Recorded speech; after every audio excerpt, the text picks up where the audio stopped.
Il est derrière les M23, comme l'a dit le président de la République.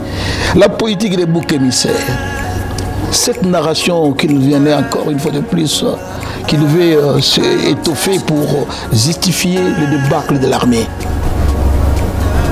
ne va pas les sauver, au contraire, ça va l'enfoncer. Et tous nous avons dit, c'est Kagame qui nous agresse. Soudain, il dit non, c'est pas Kagame, c'est Kabila. Bien que vous soyez de l'opposition, dites aujourd'hui aux millions de Congolais qui vous suivent en ce moment, c'est quoi la goutte d'eau qui a débordé les vases? Le régime n'a pas d'autre alternative que de parler avec l'opposition et les résistants de la République. Certains pensent que nous sommes déjà vers le schéma 1+4. Mais dites-moi, tel que vous voyez le chef de l'État actuel, Félix, il peut gérer 4 vice-présidents? Après avoir analysé presque toutes les vidéos de ces émissions, dans votre chaîne bien sûr, nous nous sommes rendus compte que ce n'était non seulement des analyses, mais également des alertes au regard du danger qui guettait dans notre pays. Fidèles téléspectateurs, chers internautes, vous qui nous suivez de partout dans le monde, nous sommes revenus aujourd'hui chez l'honorable Moussa Kalema, qui se trouve être d'abord président du Parti des Vertus Républicaines, PVR. Il est également membre de la conférence des présidents du FCC, famille politique, au président de la République honoraire, Joseph Kabila Kabange.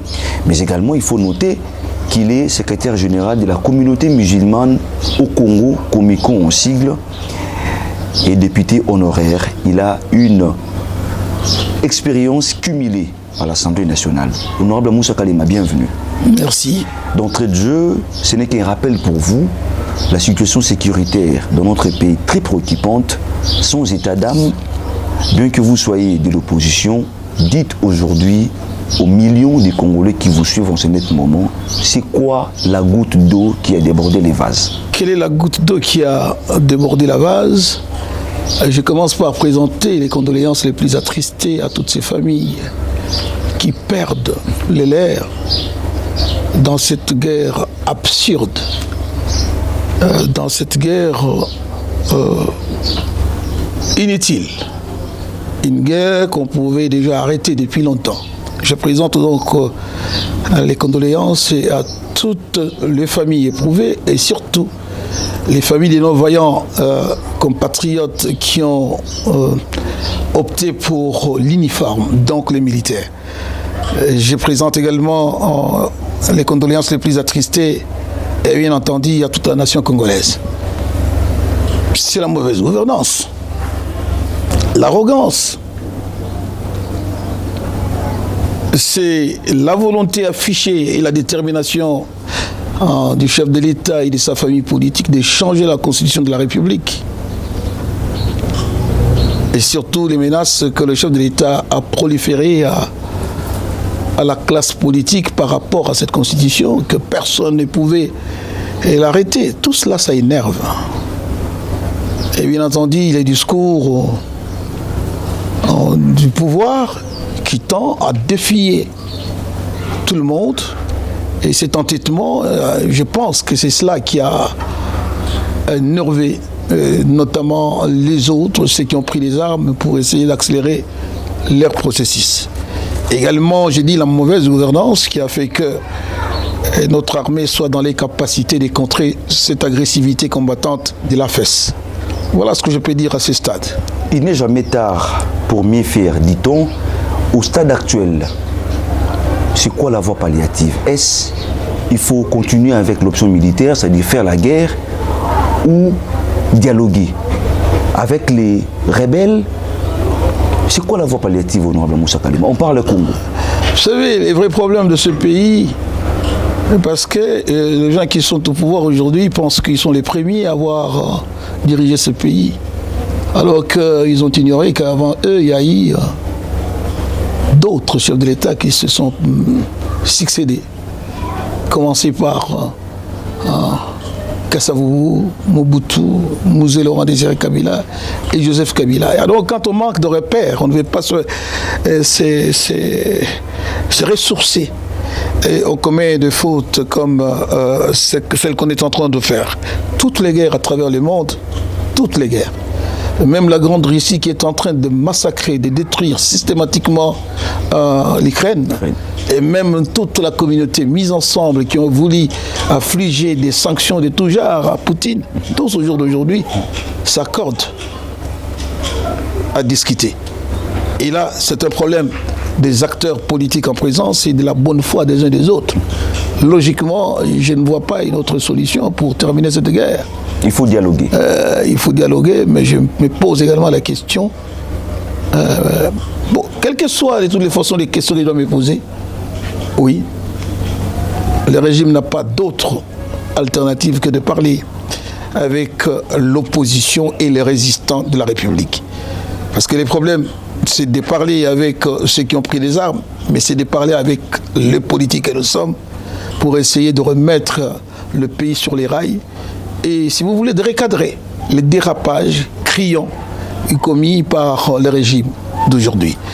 La correction exige que toutes les intelligences du pays se mettent ensemble. Vous pensez que l'option militaire et diplomatique, comme avait opté le président de la République, ne valent rien? Non, j'ai dit que quand nous avons fait la guerre. Quand je parle de nous, c'est que donc le régime de Kabila avait fait la guerre. Et par des hasards, nous avons fait également la guerre avec cette M23 que nous avons vaincu. Et donc, pendant que nous faisions la guerre, nous dialoguions aussi. La guerre de l'AFDEL et ce qui s'en est suivi, des RCD, des MLC, j'en passe, aller décimer toute la partie Est. Nous avons dialogué, mais en même temps, nous avons continué à traquer ceux qui ne voulaient pas rentrer dans l'ordre. Et jusqu'à ce que nous avons vaincu tous les mouvements qui se sont reconstitués après. Et donc, nous disons que oui, au jour d'aujourd'hui, l'option militaire a démontré ses limites en ce qui nous concerne. Notre armée n'est pas en état de faire la guerre. C'est-à-dire, on ne l'a pas mis en état psychologique et même en état professionnel de faire la guerre. Bien qu'il occupe la 8e position. Non, que même ici, une armée, lorsque vous la divisez par des dissensions et par des nominations des complaisances, par l'octroi des grades sur base des appartenances ethniques, tribales, amicales, vous frustrez. Or, les frustrations appellent toujours à des réactions violentes très souvent incontrôlées. Dans une armée où vous surplantez des généraux qui ont 4 étoiles, qui ont 3 étoiles, par un général qui a une seule étoile, pour venir diriger cette armée, où vous ne respectez pas la Constitution et la loi pour la nomination des officiers dans l'armée, vous créez des frustrations. Il est impensable que vous violez continuellement la Constitution et que tout le monde vous laisse. Une façon de vous punir, c'est de refuser de combattre. C'est ce qui est arrivé. Vous savez que si c'est réellement à Goma, il y a eu mort d'âme dans des conditions encore non éclairées, non élucidées. Mais à Bukavu, au jour d'aujourd'hui, Bukavu vient de tomber sans combattre. Et beaucoup de villes comme ça sont tombées sans combattre. Ça veut dire que les militaires ne sont pas en intelligence, avec le politique. C'est qu'il y a une rupture entre le politique et l'armée. Il faut chercher à savoir qu'est-ce qui n'a pas marché. Et donc il faut mettre l'armée en état de faire la guerre.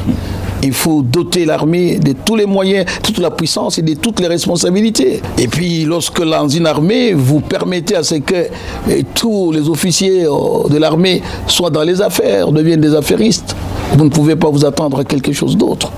Lorsque vous tribalisez l'armée, lorsque vous la régionalisez, lorsque vous la rendez partisane et cotérique, il y a des conséquences comme ça qui arrivent. À ce moment-là, vous découragez les voyants militaires et ils ne combattent pas. Et donc j'ai dit que l'option au jour d'aujourd'hui, c'est la seule. Mais ici, nous ne le savons pas. Mais il faut parler. On n'a pas d'autre alternative. Nous avons dit depuis longtemps. Et c'est ce qui a manqué à ces régimes. Parce que ces régimes règlent tout par la force. il ne fait que repousser toutes les initiatives, il ne fait que casser toutes les alliances, il fait que, en fait, chercher des boucs émissaires dans tout ce qui est pour justifier sa mauvaise politique et ses échecs.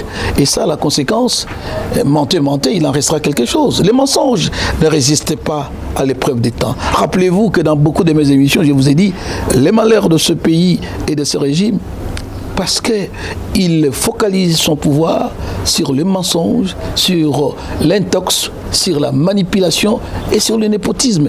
Ce sont des antivaleurs qui ne permettent pas à quelqu'un de garder les caps, parce que ça finit toujours par se savoir. Aujourd'hui, votre famille politique, les FCC, par contre, n'en veut même pas de ces dialogues-là. Il semble qu'il faut que l'actuel chef de l'État démissionne là sur votre position. Alors que lui, il n'y a pas longtemps, je crois que si la régie essaiera de communiquer encore avec moi, va balancer l'interview du président de la République qui ne cesse de rappeler que votre autorité morale est derrière les M23. C'est le président de la République, c'est l'homme le mieux informé de la République. A-t-il tort, honorable Moussa Kalen? D'abord, je voudrais indiquer que l'information que vous me donnez, je ne pense pas que c'est ça la position de FCC. Je crois que les FCC se sont fait recevoir par la délégation des clergés catholiques et protestants qui sont en train de faire des consultations de routine. Dire que le FCC a refusé des consultations, des dialogues, c'est faux. Peut-être nous donnons des préalables à l'issue de ces dialogues, ce que nous voudrons. Okay. Mais nous sommes disposés parce que qui est le champion des dialogues dans ce pays? C'est Kabila. Kabila ne règle ce problème par les dialogues. C'est comme ça qu'il s'est retrouvé avec 4 vice-présidents. C'est comme ça qu'il s'est retrouvé avec l'IDPS dans son gouvernement. C'est comme ça qu'il s'est retrouvé avec tous les partis, même de l'opposition qui voulait y entrer dans son gouvernement. Kabila, c'est un champion de la démocratie. Les FCC, nous sommes nous doués à la gestion des contradictions. Nous considérons la démocratie étant la gestion des contradictions. Nous ne sommes pas des autocrates, nous ne sommes pas des dictateurs qui refusent le dialogue. Mais nous disons que nous dialoguons avec qui et pour quelle fin. Et là, nous verrons, nous donnerons bien entendu des préalables. Kabila, les champions du dialogue, comme vous venez de le dire, mais aujourd'hui, il n'est plus dans cette option-là. Il est derrière les M23, comme l'a dit le président de la République. Je disais, a-t-il tort? C'est ça la politique malheureuse du chef de l'État qui dit, la politique des boucs émissaires. Ça n'a pas commencé aujourd'hui. Vous savez, la diabolisation de Kabila a commencé à l'âge de 29 ans. Aussitôt qu'il entrait au pouvoir, on lui a attribué tous les attributs, et même les noms des oiseaux, et même les appartenances de tout genre. Tantôt il était tanzanien, tantôt angolais, tantôt il était rwandais, 100%. Vous savez ce que vous aviez inventé sur Kabila, et même des noms, des sobriquets. Vous refusez. Lorsque une classe politique dénie à quelqu'un sa mère, on pouvait comprendre si vous déniez son père, parce que c'est la mère qui peut déterminer le vrai père de son enfant. Mais ici, on déniait à Kabila même sa mère, Sifa. Et ça, c'est l'IDPS. Ça, c'est le régime en place. Et donc, vous comprenez aisément que et lorsque Kabila allait redonner les pouvoirs, on a fait la passation civilisée des pouvoirs. Vous savez, tous les grands attributs des bontés. Kabila était devenu l'ange. Kabila était devenu l'homme le plus intègre, l'homme le plus honnête de ce pays, le plus intelligent de ce pays. C'est ça l'IDPS. Et c'est pour cela qu'il est en train justement de payer de sa mauvaise politique des mensonges. La politique des boucs émissaires. Cette narration qu'il venait encore une fois de plus, qu'il devait s'étoffer pour justifier le débâcle de l'armée, ne va pas les sauver, au contraire, ça va l'enfoncer. Il a construit une narration qu'il refusait hier, parce que hier, quand nous étions au pouvoir, nous disions que le M23 était appuyé par l'armée rwandaise et même ougandaise.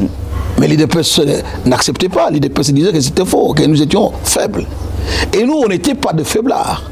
Nous étions forts, nous avons négocié et nous avons mis en déroute cette armée. Alors aujourd'hui, que lui qui est allé négocier avec ces gens, nous ne voudrons pas utiliser le fait parce que nous sommes dans une période difficile pour notre pays. Les chefs de l'État savent comment ils ont négocié avec le président Kagame pour retourner les M23 ici. Parce qu'ils avaient, avec le schéma de la rupture de divorce FCC-CH, ils pensaient que Kabila allait prendre les armes et justement renverser les pouvoirs en place comme l'avait fait Sassou à Brazzaville. C'était ça dans la tête de ce régime. Et pour cela, il fallait constituer leur armée à eux parce qu'ils n'avaient pas confiance à l'armée des Kabila et la moelle épinière devrait être le M23. L'histoire nous dira quoi? Et nous pouvons faire toute une émission par rapport à ça. Les problèmes du chef de l'État, il prend des décisions sans comprendre qu'un chef de l'État ne prend pas des décisions hasardeuses.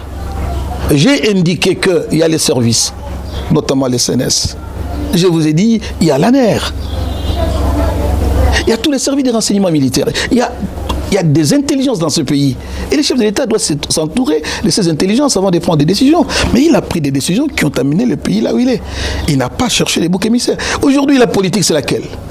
Kabila, qu'ils ont diabolisé pendant qu'il était au pouvoir, se voit au jour d'aujourd'hui décerner les satisfecits de la population congolaise qui ont commencé à comprendre que Kabila, c'était quand même un petit génie, qu'un gars intelligent, et que son silence était un silence intelligent, parce que le chef de l'État ne peut pas parler à temps et contre temps. La parole du chef de l'État pèse. Et la parole du chef de l'État peut mettre le pays en ruine. Voilà, c'est la parole du chef de l'État. Les menaces qu'il a proliférées au Rwanda, qu'il allait attaquer les Rwandais. Moindre escamoche, je vais effacer les Rwandais. Voilà, au lieu qu'on efface les Rwandais, c'est les Rwandais maintenant qui effacent nos villes. Ça, c'est le chef de l'État lui-même. Ça n'a rien à voir avec Kabila. Maintenant, l'objectif, c'est quoi? Il pense que Kabila est en train de reprendre sa réputation, sa noblesse. En conséquence, il pense que Kabila va rebondir politiquement et peut venir récupérer le pouvoir par la voie. Il la reprendra par la voie électorale, pas par la voie militaire. Alors, est-il encore éligible? Il est éligible. Il le sera. Le moment venu, nous allons démontrer par la constitution que nous défendons et par la loi électorale, vous verrez les conditions pour ne pas être éligible. C'est écrit noir sur blanc dans la loi électorale. Vous ne verrez pas que le sénateur à vie est inéligible. Non, ça n'existe pas. Ça, c'est l'oralité faite par les amis vous y travaillez de M23. Et bien entendu, nous y travaillons pour notre famille politique. Ok. Le moment venu, nous verrons ce qui est les candidats de FCC. Si c'est Kabila, nous soutiendrons Kabila pour qu'il gagne les élections. Si ça sera Moussa, on soutiendra Moussa pour qu'il devienne. Si ça sera Raymond Tshibanda, on s'en passe. Donc, je note que les discours de l'IDPS et du chef de l'État précisément, cette narration sur Kabila qui serait les commanditaires de cette rébellion, d'abord, bat en brèche la narration qu'il a créée, c'est Kagame, parce que nous tous nous savions que c'est Kagame qui est derrière cette affaire. Maintenant, il dit à ceux qui voulaient l'entendre, et même les institutions européennes qui étaient en train de bouger, même si c'était tout simplement des résolutions qui sont en train d'être prises, et les résolutions ne sont pas des décisions d'exécution. Il faudra que ça trouve le terrain d'exécution auprès de ceux qui gèrent au quotidien. D'ailleurs, avant de continuer avec ces chapitres... Je voudrais d'abord terminer sur cette question précise. Tout le monde a entendu le chef de l'État crier partout, c'est Kagame. Et tous nous avons dit, c'est Kagame qui nous agresse. Soudain, il dit non, c'est pas Kagame. C'est Kabila. Ça veut dire quoi? Il rejoint la position de Kagame. Kagame qui lui a toujours dit, va discuter avec le M23, ce sont vos frères. Donc si c'est Kabila, c'est que c'est une rébellion interne.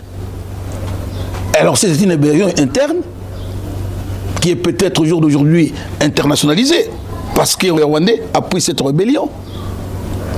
En même temps, le pouvoir est appuyé par des forces, des armées extérieures. Or, il est en train de se battre avec la rébellion, qu'il dit être la rébellion de Kabila. En conséquence, il doit également demander à ce que, on doit demander à ce qu'il y ait aussi que toutes les armées, et même la MONUSCO, et même toutes les autres armées puissent quitter. Parce qu'il s'agit d'une rébellion interne, c'est une crise interne qu'on les règle entre Congolais. Non, Kabila n'est pas ce genre d'homme. Il évite les sang. Par contre, le régime ici adore les sang. Et c'est comme ça qu'il fait tuer les gens innocemment. Alors on doit faire trop attention. Et qu'il change sa manière de faire les choses, de considérer les partenaires politiques, de comprendre que le pays, la nation n'est pas une propriété privée d'un quelconque régime. Et qu'au jour d'aujourd'hui, notre combat, c'est de sauver la patrie, la nation, le pays. Pas de sauver des individus, même pas de sauver les régimes. Nous ne travaillons pas pour sauver les régimes de Tshisekedi, mais nous travaillons pour sauver la patrie, les Congos. Parce que ça, c'est un bien commun que nous avons ensemble, nous et le régime qui est en train de diriger. Voilà ce que je peux vous dire par rapport à ça. Avant de continuer avec ces chapitres, il y avait une question qui nous était parvenue des États-Unis d'Amérique. Les amis qui nous suivent au niveau de l'Internet nous ont demandé, lors de notre dernière émission, leur question était celle de savoir pourquoi vous ne jurez que sur le retour de Kabila. Voudriez-vous faire de ces pays un royaume ou pas? N'a-t-il pas d'autres personnes au sein de votre famille politique à présenter au niveau de la présidentielle que de jurer seulement sur Kabila? Qui vous a dit que nous jurons sur Kabila? Qui vous a dit ça? Vous avez déjà entendu une déclaration de FCC qui dit que Kabila c'est notre candidat en telle année? Mais Kabila c'est notre chef politique. Personne ne peut lui dénier ça. Personne ne peut dénier à Tshisekedi d'aujourd'hui l'autorité sur l'union sacrée. Qui vous a dit que c'est Kabila, nous irons sur Kabila? Qui vous a dit ça? Parce que vous ne travaillez que Parce sur que les Kabila, s'il voulait. Non, l'éligibilité. si Kabila voulait rester au pouvoir, il n'allait pas céder le pouvoir. On était au pouvoir, on avait tous les attributs du pouvoir. Nous pouvions même changer, charcuter cette constitution. Mais nous sommes des démocrates, et Kabila est démocrate, il ne veut pas. Je vous dis, chez nous, c'est la gestion des contradictions, c'est pas comme chez vous, là. Donc, nous disons que le moment venu, nous déciderons de notre candidat. Si c'est Kabila, nous allons le soutenir. Si ce n'est pas lui, d'une manière objective. Parce que vous devez comprendre que le FCC d'aujourd'hui, ce n'est pas les mêmes FCC d'hier. Nous sommes dans le FCC rénové. Version opposition. Version résistance. Ok. Elle est différente de FCC où il y avait tous ces caciques, tous ces hommes, tous ces traîtres qui nous ont quittés. Voyez-vous? Tous ces traîtres qui, en fait, dans leur façon de gérer le pays, de conduire les affaires, ont introduit certaines antivaleurs qui ont fait que Kabila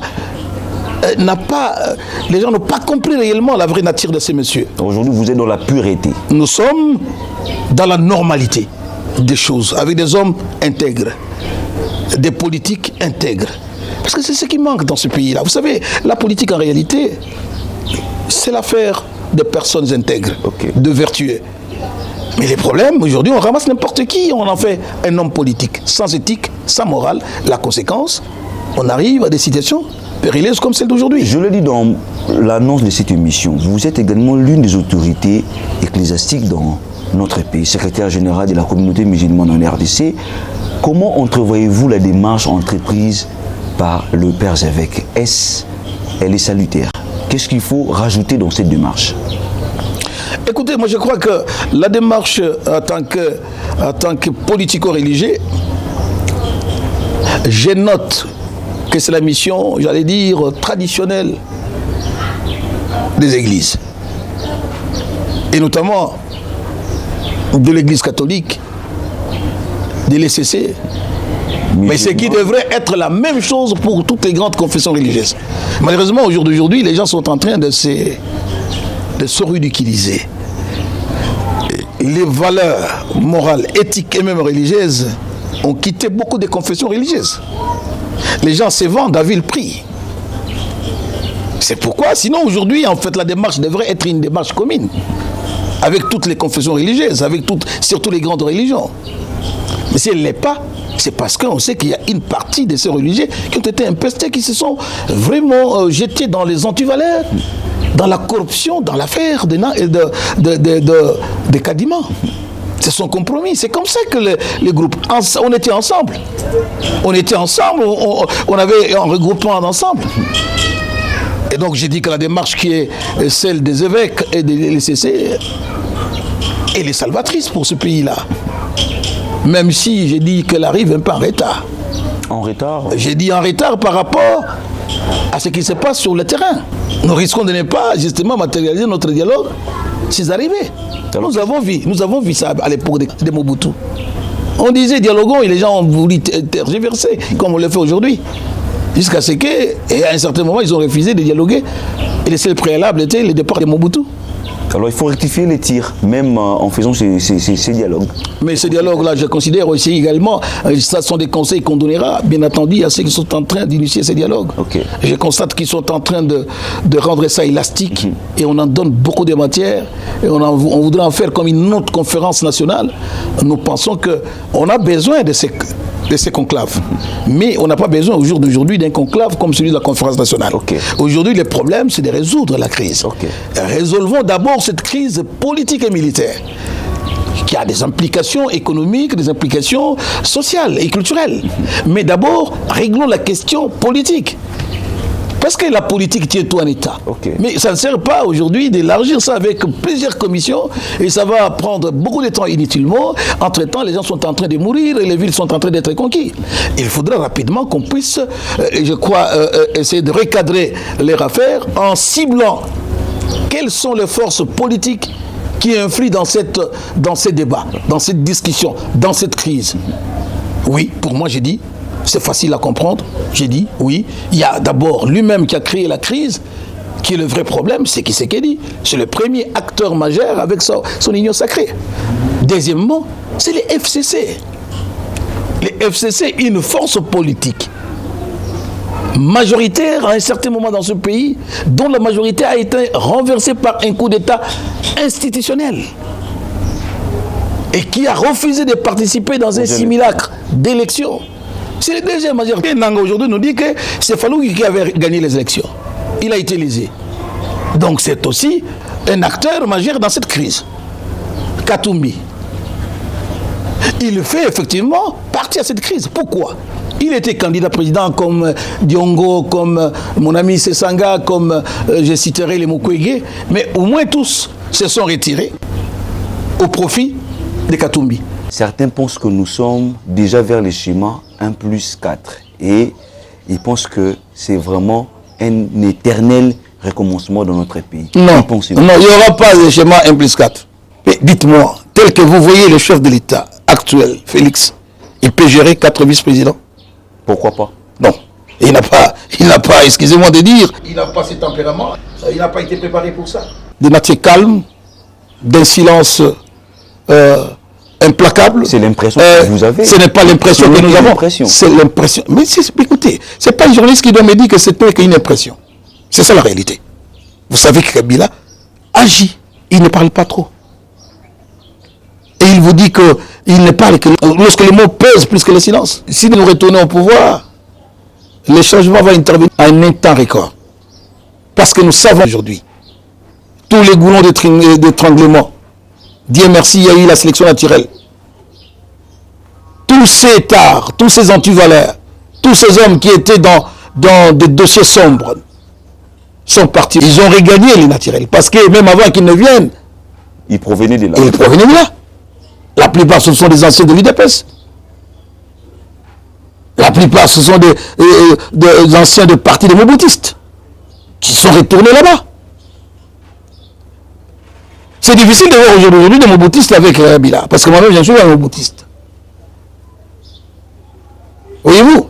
Donc aujourd'hui, je crois que s'il y a des gens qui n'ont plus rien à proposer, ce sont eux. Et si on doit se mettre autour de la table, c'est pour leur demander de partir. C'est ça la réalité. C'est pour demander au chef de l'État tout simplement de se retirer. Puis bagage. Puis en plein mandat constitutionnel. En plein mandat constitutionnel, on ne viole pas la Constitution qui vous a amené au pouvoir. On n'organise pas un hold-up électoral lorsque vous avez été élu d'une manière légale. Lorsque vous avez fait une passation civilisée des pouvoirs, vous ne pouvez pas neutraliser toutes les autres institutions, instrumentaliser l'Assemblée nationale, séquestrer le pouvoir, personnifier ces pouvoirs, comme on le fait aujourd'hui, et chercher même à faire de la République un royaume, comme ils le disent. Et vous avez les vidéos. On ne peut pas, si vous voulez, faire taire tous les autres acteurs politiques. Tuer, étouffer la démocratie. On n'arrête pas de politique comme ça. On n'envoie pas les hommes politiques en exilé. Dis-moi, quels sont les hommes politiques à l'époque de Kabila qui étaient en exil?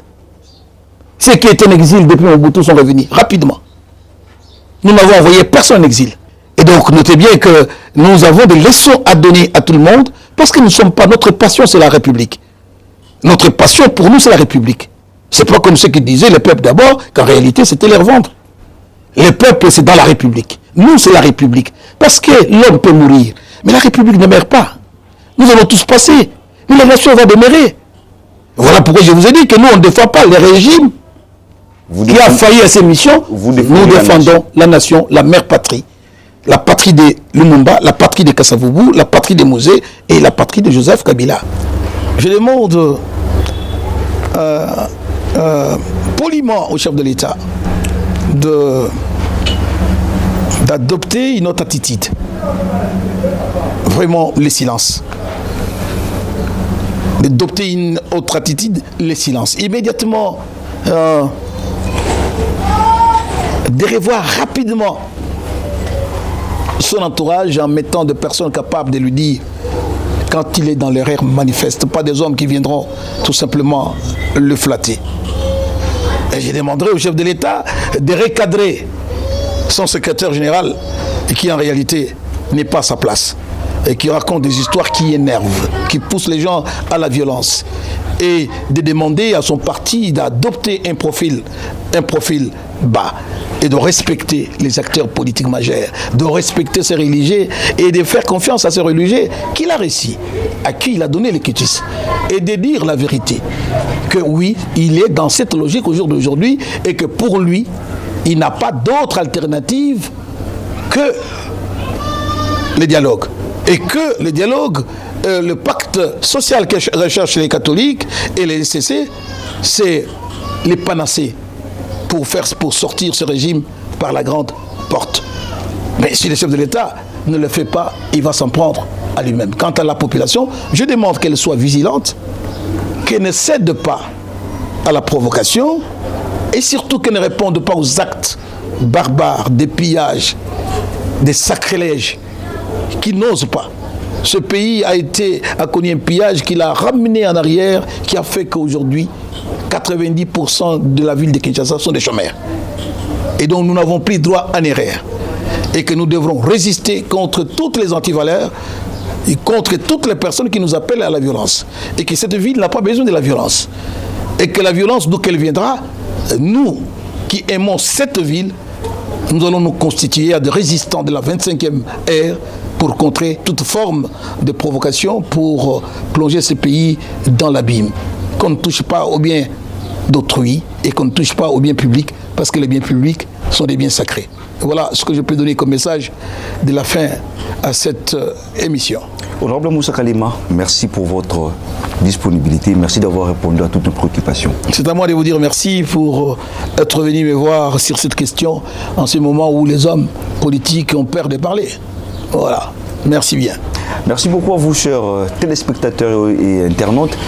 Merci de nous avoir suivis. Merci de commenter poliment. Pas d'injures. Merci de vous abonner. Merci de liker et surtout de partager.